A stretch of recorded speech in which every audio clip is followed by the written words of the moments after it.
नमस्कार,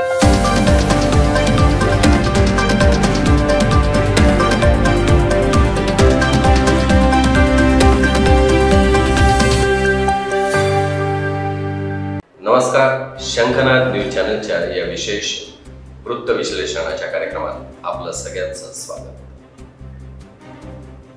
आपल्याला सगळ्यांना कल्पना आहे की सध्या लोकसभेच्या निवडणुकीचं वातावरण संपूर्ण देशभरात आहे। निवडणुकीचे एक एक टप्पे जसजसे मागे पडतात, एक एक टप्पे पूर्ण होत आहेत, तसं तसं नवनवीन विषय, नवनवीन घोषणा आणि आरोप प्रत्यारोपांच्या फैरी काँग्रेस आणि भारतीय जनता पक्षाच्या या सगळ्या गोष्टी हळूहळू आता पुढे यायला लागल्या आहेत। दरवेळेला एक नवीन मुद्दा, दरवेळेला एक नवीन आरोप, दरवेळेला त्या नवीन आरोपाचं नवीन उत्तर, अशा पद्धतीने आता काळ पुढे सरकतो आहे।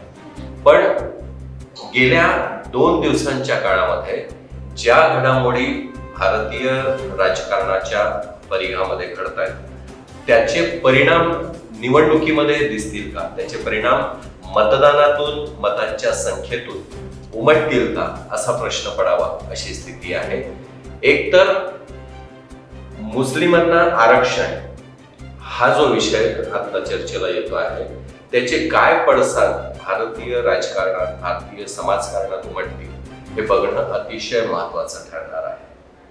खरं म्हणजे काँग्रेसनी आता जी भूमिका घेतली आहे की एक एक घराचं एक्स-रे मशीननी सर्वेक्षण करणार, प्रत्येक घरामध्ये असलेलं सोनं नाणं जे आहे, संपत्ती आहे, ही सरकार अधिग्रहित करेल श्रीमंत लोकांकडनं आणि मग त्याचं गरीब लोकांमध्ये वाटप होईल।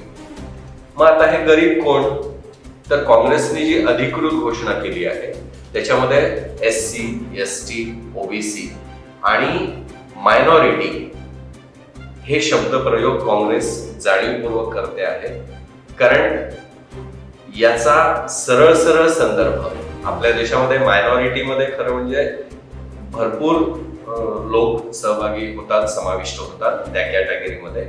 पण एक इन जनरल जर बघायला गेलो तर मुस्लिम म्हणजे मायनॉरिटी असा एक अर्थ सगळ्यांच्या डोक्यात भरला आहे आणि काँग्रेस पक्षाला त्याच जे लोकांच्या डोक्यात आहे त्याचा उपयोग करून घ्यायचा आहे असं दिसतंय।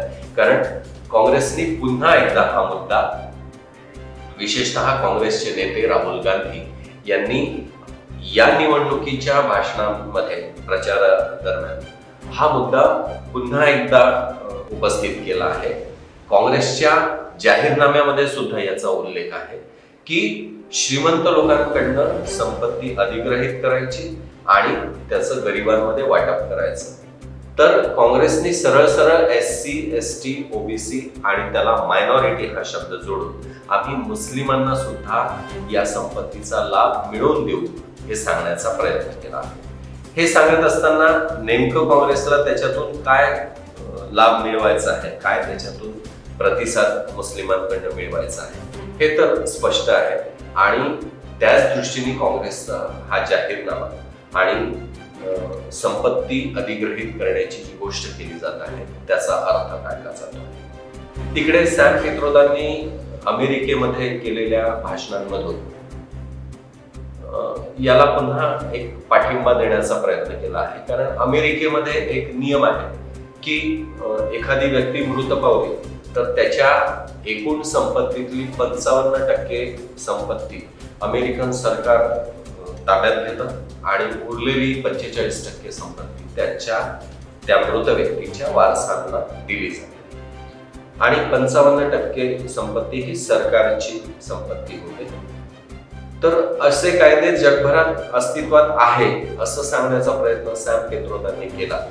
ते अमेरिकेत भाषण देत होते, त्याच्यामुळे त्यांच्या भाषणाचा संदर्भ अमेरिकेतल्या कायद्याला धरून जरी असला तरी भारतामध्ये या कायद्याची प्रत्यक्षातली अंमलबजावणी कितपत शक्य होईल, खरोखर ती अस्तित्वात येऊ शकेल का, आणि की फक्त निवडणुकीच्या दृष्टीने याचा उपयोग करून घेण्याचा प्रयत्न काँग्रेस पक्ष करत आहे, असे अनेक प्रश्न या संदर्भात उपस्थित झाले आहेत। सॅम पित्रोदांचे जी वक्तव्य आहेत त्यांची, त्याच्यामध्ये राहुल गांधींच्या या विधानाला पाठिंबा देण्याचा एक प्रयत्न हा एक भाग, आणि आज त्यांनी विधान जे केलं आहे ते तर अतिशय खालच्या पातळीचं विधान आहे असं म्हटलं पाहिजे. कारण त्यांनी भारतातल्या पूर्वांचलातल्या नागरिकांची तुलना ही चीनी नागरिकांशी आणि दक्षिण भारतातल्या नागरिकांची तुलना ही आफ्रिकेतल्या लोकांशी केलेली आहे. त्यांच्या एकूण दिसण्यावरून, त्यांच्या चेहऱ्याची ठेवण, त्यांचं व्यक्तिमत्व जे आहे या भारतीय नागरिकांचं, त्याची एक प्रकारे खिल्ली उडवण्याचा प्रयत्न सॅम पेत्रोदांनी अमेरिकेत केलेल्या भाषणातून केला आहे. त्याचे पण पडसाद या निवडणुकीच्या काळामध्ये संपूर्ण भारतभर उमटताना दिसत आहे. आज जो महत्वाचा मुद्दा गाजतो आहे तो आहे मुस्लिमांना आरक्षण देण्याचा. कदाचित काँग्रेस आणि प्रामुख्याने राहुल गांधी यांना हे कदाचित वाटलं असेल किंवा वाटलं नसेल की भारतीय जनता पक्ष हा मुस्लिमांच्या आरक्षणावर थेट आक्षेप नोंदवेल. याची कदाचित कल्पना पण काँग्रेस पक्षाने केली नसेल, राहुल गांधींनी केली नसेल. पण नेमकं त्यांच्या कल्पनेच्या विपरीत हे घडलेलं आहे. कारण पंतप्रधान नरेंद्र मोदी यांनी एका वेगळ्या तर्काच्या पातळीवर मुस्लिमांना आरक्षण देण्याचा मुद्दा हा हे काँग्रेसचा अजेंडा कसा आहे आणि त्याच्यातून ज्यांच्या वाट्याचं हे आरक्षण मुस्लिमांना दिलं जाणार आहे त्या ओबीसी घटकांवर होणारा अन्याय, या पार्श्वभूमीवर त्यांनी जी या मुद्द्याची मांडणी केली आहे ती बघितल्यानंतर याचे जे पडसाद, याचे जे परिणाम निवडणुकीच्या पुढच्या टप्प्यांमध्ये उमटतील, तज्ञांचं असं मत आहे की गेल्या निवडणुकीच्या काळामध्ये सर्जिकल स्ट्राईकनी जो परिणाम मतदारांमध्ये निवडणुकीच्या तोंडावर घडवून आणला होता, त्या तोडीचा परिणाम कदाचित यावेळेला मुस्लिम आरक्षण या मुद्द्याचं याचे पडसाद जे आहे, याचे परिणाम जे आहे ते यंदाच्या निवडणुकीमध्ये पुढच्या काळात ज्या ज्या ठिकाणी मतदान होईल, निवडणूक होईल, त्या ठिकाणी हा परिणाम जो आहे तो दिसून येईल असं म्हटलं जात आहे. काँग्रेस पक्षाच्या या सगळ्या एकूण भूमिकेमध्ये भर घातली आहे ती बिहारचे माजी मुख्यमंत्री लालू प्रसाद यादव यांनी. लालू प्रसाद यादव यांनी एक क्रेडिट घेण्याच्या दृष्टीने मुसलमानांना आरक्षण दिलंच पाहिजे, का नाही द्यायचं असा प्रश्न उपस्थित करून निवडणुकीच्या काळामध्ये मुस्लिमांची मतं मिळवण्याच्या दृष्टीने एक आगीत तेल ओतण्याचा प्रयत्न केलेला आहे. पण दुसरीकडे भारतीय जनता पक्षाने काँग्रेसची भूमिका, लालू प्रसाद यादवांची भूमिका आणि कधी काळी माजी पंतप्रधान डॉक्टर मनमोहन सिंग यांनी या देशाच्या संपत्तीवर मुस्लिमांचा हक्क पहिला आहे हे जे विधान ते पंतप्रधान असताना केलं होतं, या सगळ्यांचे संदर्भ जोडत भारतीय जनता पक्षाने, विशेषतः पंतप्रधान नरेंद्र मोदींनी काँग्रेसवर अटॅक करण्याचा, लालू प्रसादांवर अटॅक करण्याचा, सॅम पेत्रोदांवर तर आरोप प्रत्यारोप सुरूच आहे, पण विशेषतः राहुल गांधी आणि काँग्रेसवर ज्या पद्धतीने मागच्या 2-3 दिवसांमध्ये पंतप्रधानांची ज्या पद्धतीची विधानं येत आहेत, ज्या तऱ्हेने पंतप्रधानांनी डायरेक्ट मुसलमान आरक्षण हा विषय घेऊन भाषणं केली आहेत, विधानं केली आहेत, ती बघितल्यानंतर कदाचित काँग्रेसची जी अपेक्षा होती, कारण साधारणपणे हा निवडणुकीचा काळ आहे आणि निवडणुकीच्या काळामध्ये कोणीच कोणाला दुखवण्याचा प्रयत्न करत नाही, साधारणतः सगळ्यांना खुश ठेवण्याचा प्रयत्न केला जातो, कोणाच्याही विरोधात बोलण्याचं टाळलं जाते. त्याच्यामुळे आपण मुस्लिम आरक्षणाची भूमिका घेतली तरी भाजपा याच्यावर काहीच बोलू शकणार नाही, याला विरोध करू शकणार नाही असा अंदाज कदाचित राहुल गांधी आणि काँग्रेसने बांधला असेल.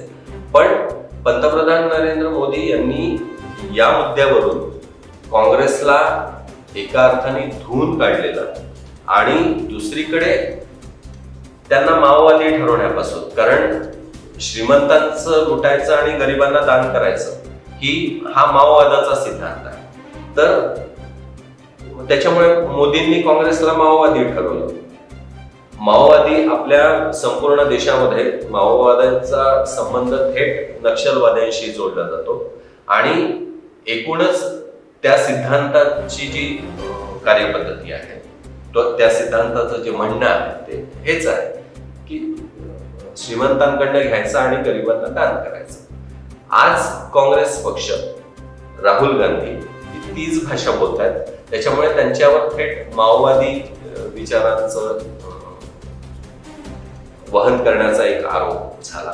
शिवाय हे करत असताना त्यांनी SC, ST, OBC सोबत मायनॉरिटी हा शब्द जो जोडला, तो जोडल्यानंतर तो काँग्रेसला त्याच्यातून जरी निवडणुकीच्या दृष्टीने फायदे अपेक्षित असले तरी समाजामध्ये जे एक वातावरण आपल्या देशामध्ये आहे, विशेषतः कर्नाटकमध्ये आता तिथल्या 4.5% मुस्लिम समाजाला ओबीसींच्या हिस्स्याचं जे काही आरक्षण आहे त्याच्यातून आरक्षण देण्याचा जो निर्णय झाला आहे त्याचे स्वाभाविक पडसाद उरलेल्या ओबीसी समाजामध्ये उमटलेले दिसत आहेत. स्वाभाविकपणे मुस्लिम आरक्षण हा जो विषय आहे हा अजून स्वतंत्र आरक्षण देण्याची शक्यता आहे का? त्याची शक्यता फार कमी आहे, जवळपास नाही.